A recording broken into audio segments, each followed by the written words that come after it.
Everyone, welcome back to our channel study six by Poonam. तो आज आपकी पूनम दीदी आपको क्लास 11 के मैथ्स में एक नया चैप्टर करवाने वाली थी, इसका नाम है प्रोबेबिलिटी। इससे आप पहले हमने स्टैटिस्टिक्स किया था, अब हम प्रोबेबिलिटी पे आप पहुंचे हैं। तो सबसे पहले जब हम प्रोबेबिलिटी के साथ काम कर रहे हैं तो नाउ इसका पहले हम इंट्रोडक्शन देखेंगे कि what is probability and what are the main things come under probability. Okay, so first of all ये करने के लिए हम क्या करते हैं, फर्स्ट ऑफ ऑल प्रोबेबिलिटी को पढ़ते हैं। प्रोबेबिलिटी है क्या? So probability measures how likely an event is to happen. तो मतलब जो भी हम इवेंट करते हैं, कोई भी हम एक्सपेरिमेंट करते हैं, कोई भी चीज हम परफॉर्म करते हैं, तो उस चीज को हैपन होने के लिए क्या चीज मतलब इवेंट कितने अकर हो रहे हैं, उस चीज को हम बोलते हैं प्रोबेबिलिटी। ओके, अब probability of any event A is equal to कैसे निकालते हैं, मतलब जैसे समझो मैंने बोल दिया कि मैं डाइस खेल रही हूँ, ठीक है, सभी डाइस में खेला सभी ने, ठीक है, साम सीढ़ी वाला खेल सभी ने खेला जिसमें डाइस होती है, जिसमें डाइस में क्या होता है, ठीक है, या डाइस होती है। डाइस में क्या होता है, 6 साइड्स होती है, 1 2 3 4 5 6, सभी को पता है डॉट डॉट्स में लिखा होता है, एक में 1 होता है, एक में 1 होता है, एक में 2 होते हैं, ऐसे ऐसे करके डॉट्स होते हैं। तो उस केस में आपके पास ये प्रोबेबिलिटी होती है कि आपको मैं बोल दूंगी कि एक डाई में एक आने की प्रोबेबिलिटी कितनी, एक आना कितना है, मतलब पहले प्रोबेबिलिटी छोड़ दो, मैं बोल रहा हूँ आपको एक कितना आ सकता है, तो आप बोलोगे एक ही बार आएगा। मैं बोलूंगी 2 कितनी बार आएगा, आप बोलोगे 2 बार आएगा। मैं बोलूंगी 3 कितनी बार आएगा, आप बोलोगे 3 बार आएगा। ठीक है, तो ऐसे करते करते आप मुझे सब चीजें बता दोगे, बट जब मैं बोलूंगी उसकी प्रोबेबिलिटी निकालने की, कि मैं बोलूँ प्रोबेबिलिटी ऑफ 1 आने की कितनी प्रोबेबिलिटी, आप तो पहले बोल दोगे 1, पर नहीं ये गलत है। मैं बोलूंगी 1 तो आ गया, ठीक है, एक बार जो है मतलब 1 जो है वो सिर्फ 1 बार आएगा, बट कितने में से, टोटल कितने हैं 6, तो मतलब ये क्या की 1/6 ही मेरी आ गई प्रोबेबिलिटी। ओके, तो इसका फॉर्मूला क्या है, number of favourable outcomes divided by total number of outcomes. इसके थ्रू हम क्या निकालते हैं, इनकी प्रोबेबिलिटी निकालते हैं। नेक्स्ट है हमारे पास एग्जाम्पल, जो मैंने अभी आपको एक डाई का एग्जाम्पल बताया, आप कॉइन का भी एग्जाम्पल ले सकते हो। जैसे कि यहाँ पर एग्जाम्पल है टॉसिंग अ कॉइन। कॉइन में क्या होता है, हमारे पास एक हेड होता है, एक टेल होता है। अगर मैं कॉइन को टॉस करूंगी तो मेरे पास तो पहले 2 ही ऑप्शन है कि हेड आ सकता है, टेल आ सकता है, 2 ही ऑप्शन है, 2 मेरे क्या है टोटल आउटकम, समझ ले। उसके बाद मेरे को बोला प्रोबेबिलिटी ऑफ गेटिंग हेड, मतलब मुझे हेड चाहिए, तो मतलब हेड तो एक ही बार आएगा, इसमें तो हेड तो एक ही बार आएगा, बट मुझे बोला है प्रोबेबिलिटी निकालने के लिए, मतलब 1 कितने में से आएगा, 2 में से, तो ये बन जाएगी मेरी 1/2, मतलब number of favourable outcomes upon total outcomes of a coin. समझ आया इतना?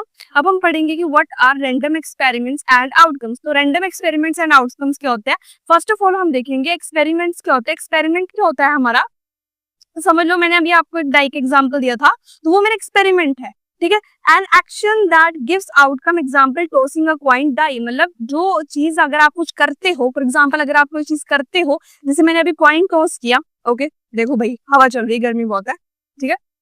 अब देखो मैंने कॉइन टॉस किया, ठीक है, कॉइन टॉस करके मेरे को क्या मिल रहा है, हेड ये टेल मिल रहा है। कॉइन को टॉस करूंगी तो दोनों तो एक साइड नहीं आएंगे ना, मतलब मेरे को एक चीज मिलेगी, या तो हेड मिलेगा या तो टेल मिलेगा। तो मैं क्या कर रही हूँ, उसके बाद मुझे क्या मिल रहा है, पहले मैं एक्सपेरिमेंट कर रही हूँ, पहले मैं कॉइन को फ्लिप कर रही हूँ, तो क्या मिल रहा है मुझे, हेड एंड टेल। तो मतलब किसी भी चीज को टॉस करना, एक्सपेरिमेंट करना, उसको बोलते हैं हम एक्सपेरिमेंट। सेकेंड है हमारे पास outcome. Outcome means result of an experiment, example getting 4 on die. अगर मैं बोलूँ अब उसमें से मुझे ये बताओ कि डाई में से 4 आने की प्रोबेबिलिटी क्या है, मतलब 4 आने का आउटकम क्या है। अगर मैं बोलूँ कि डाई है, डाई में गेटिंग 4 इज अ आउटकम, समझे। नाउ सैंपल स्पेस क्या है, सेट ऑफ ऑल आउटकम, जितने भी मेरे पास आउटकम्स आएंगे मैं उनका सेट बना दूंगी, तो मेरे पास क्या बन जाएगा, सैंपल स्पेस। अब हम नेक्स्ट चीज करते हैं, वो है हमारे पास एग्जाम्पल इस चीज का, रैंडम एक्सपेरिमेंट का।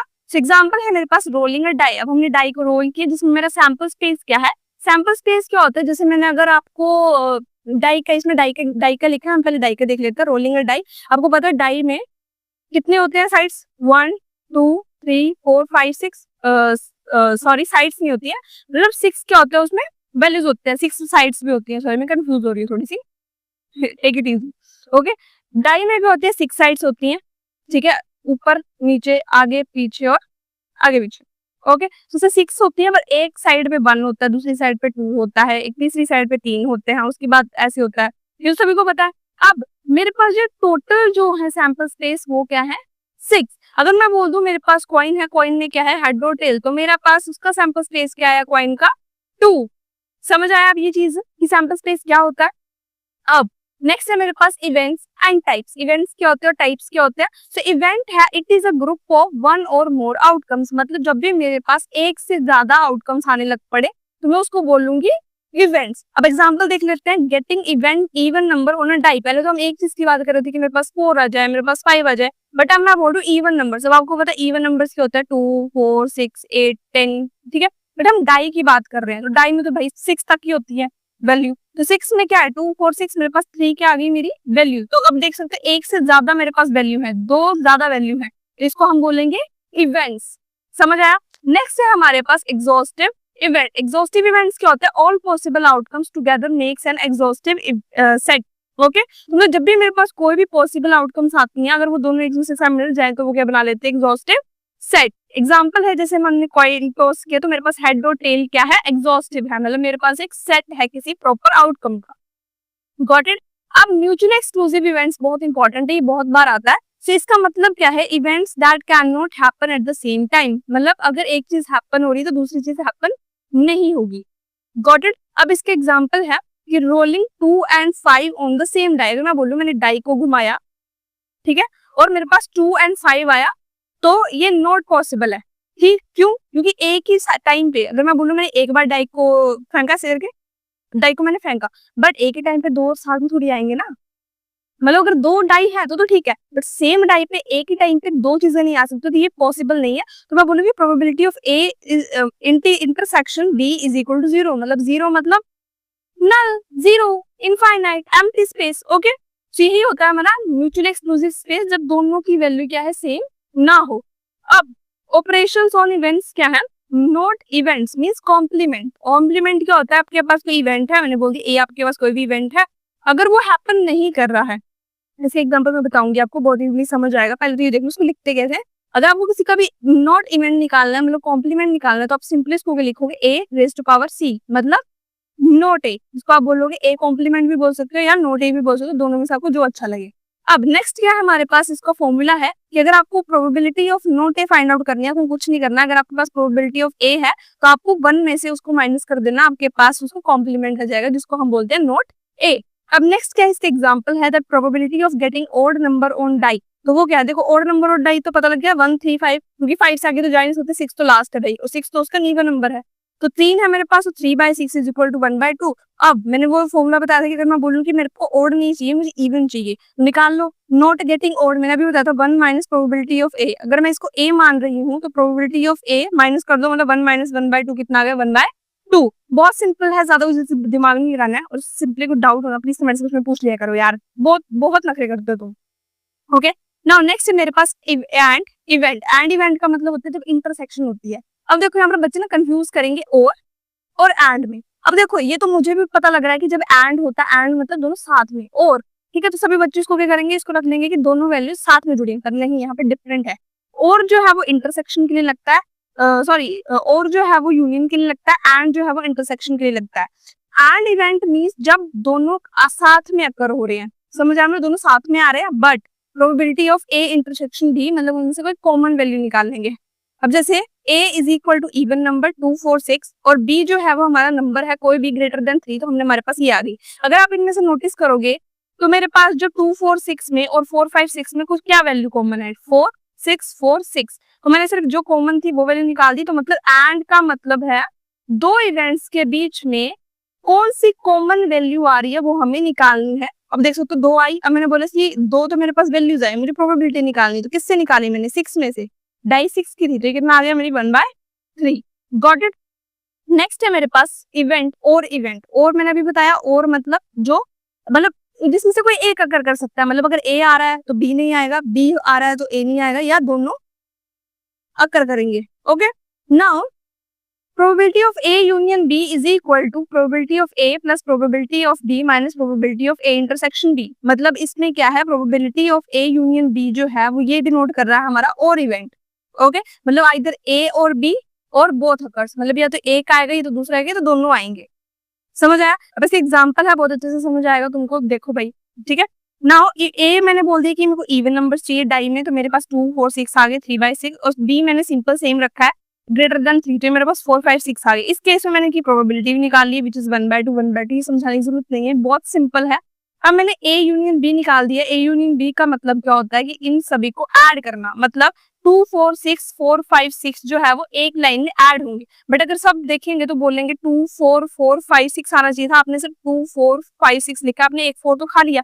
पर जब भी याद रखना बच्चों कि जब भी हम ऐसा यूनियन बनाते हैं तो उसमें डुप्लीकेट नहीं आते हैं। मतलब अगर यहाँ पर अगर 4 बार भी आ जाता ना, यहाँ पर 4 बार भी आ जाता, तब भी मैं उसको नहीं लिखती, बिकॉज एक वैल्यू हमेशा एक टाइम ही आती है।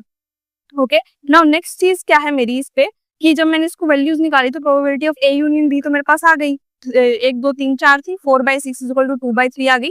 अब इसको मैंने जब प्रोबेबिलिटी निकाली मेरे पास 2/3 आ गई। अब मुझे ये फॉर्मूला में प्रूव करना है कि मेरे पास 2/3 है, तो probability of A plus probability of B minus probability of A intersection B, मैंने फॉर्मूला लगा के इसको प्रूव किया।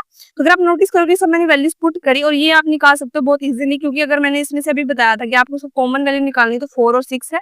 अगर मुझे इसमें से वैल्यू कितनी है 2, तो मुझे इसकी प्रोबेबिलिटी निकालनी डिवाइडेड बाय 6, सिंपल हो गया। ये हमारे पास वैल्यू आ गई। अब हमारे पास एक्सोमेट्रिक प्रोबेबिलिटी, एक्सोमेट्रिक प्रोबेबिलिटी क्या होती है, एक्सियोमेट्रिक, कि इसमें ये होता है कि आपको बताया जाता है कि ये जो 3 स्टेप्स है ये बहुत इंपॉर्टेंट है पूरी प्रोबेबिलिटी में। तो पहली बात ये है कि नॉन नेगेटिव है ये, मतलब प्रोबेबिलिटी ऑफ ए जो है वो हमेशा 0 और 1 के बीच में लाई करेगी, कोई नेगेटिव, कोई एक से ज्यादा वैल्यूज नहीं आएंगी इसकी। Got it. सेकंड है हमारे पास टोटल प्रोबेबिलिटी, मतलब probability of sample space always equal to 1 होगी। मतलब समझ लो अगर मैंने डाइस का बोला, एग्जांपल बताती हूँ, जैसे मैंने डाइस का कहता था 2 1 2 3 4 5 6 ये है, समझो 5 होते हैं, सॉरी 6 होते हैं उसमें डाइस में, ठीक है।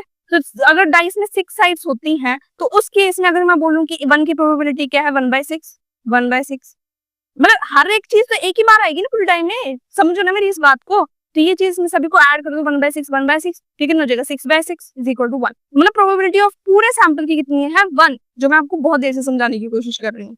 Last the not the least, additional rule for disjoint, मतलब म्यूचुअली एक्सक्लूसिव इवेंट वाला फॉर्मूला हमने पढ़ लिया था, जो कि था probability of A union B. क्या पढ़ा था अभी हमने, याद करो, probability of A plus probability of B minus probability of A intersection B. But यहाँ पर सोच रहे होंगे प्रोबेबिलिटी ऑफ इंटरसेक्शन बी तो माइनस ये नहीं, क्यों, क्योंकि अभी बताया यहाँ पर म्यूचुअली एक्सक्लूसिव इवेंट, अभी हमने पढ़ा था कि जब भी probability of A intersection B, मतलब जो भी कॉमन वैल्यू वाला सिंबल है वो 5 होगा, 5 मतलब 0, अगर यही 0 है तो यहाँ पर तो कुछ आएगा नहीं, फिर तो probability of A plus probability of B ही रहेगा। तो ये बहुत इजी टॉपिक था, मैंने बहुत अच्छे से समझाया, अपनी तरफ से पूरी कोशिश की। और दूसरी बात ये है बच्चों कि अगर कुछ डाउट होता है यार प्लीज पूछ लिया करो यार, बहुत मिन्नतें करती हूँ तुम्हारे सामने कि डाउट होगा पूछ लेना, मेरे लिए नहीं है, ठीक है। दूसरी बात ये है कि आपके लिए मैंने डिस्क्रिप्शन में बहुत सारे लिंक्स दे रखे हैं, प्लीज उनको जाके देख लेना यार, पढ़ लेना एक बार, क्योंकि आपके काम के लिए है, मैंने ऐसे फालतू में तो नहीं बनाया है, ठीक है, तो आपको ही हेल्प करे। ओके, और उसने सारे कॉम्पिटेटिव एग्जाम्स के क्वेश्चन है। अगर आपको कुछ और भी बनवाना है, लाइक कोई टॉपिक रहता है वो आपको बनवाना है कि हमें समझ नहीं आया, ये टॉपिक समझ नहीं आया, ये स्टेप समझ नहीं आया, इवन एक वर्ड समझ नहीं आया, वो भी लिख दो यार, तो उसमें भी नहीं मना कर रही। ओके, मिलते हैं नेक्स्ट वीडियो, तब तक bye and have a nice day, bye lovelies.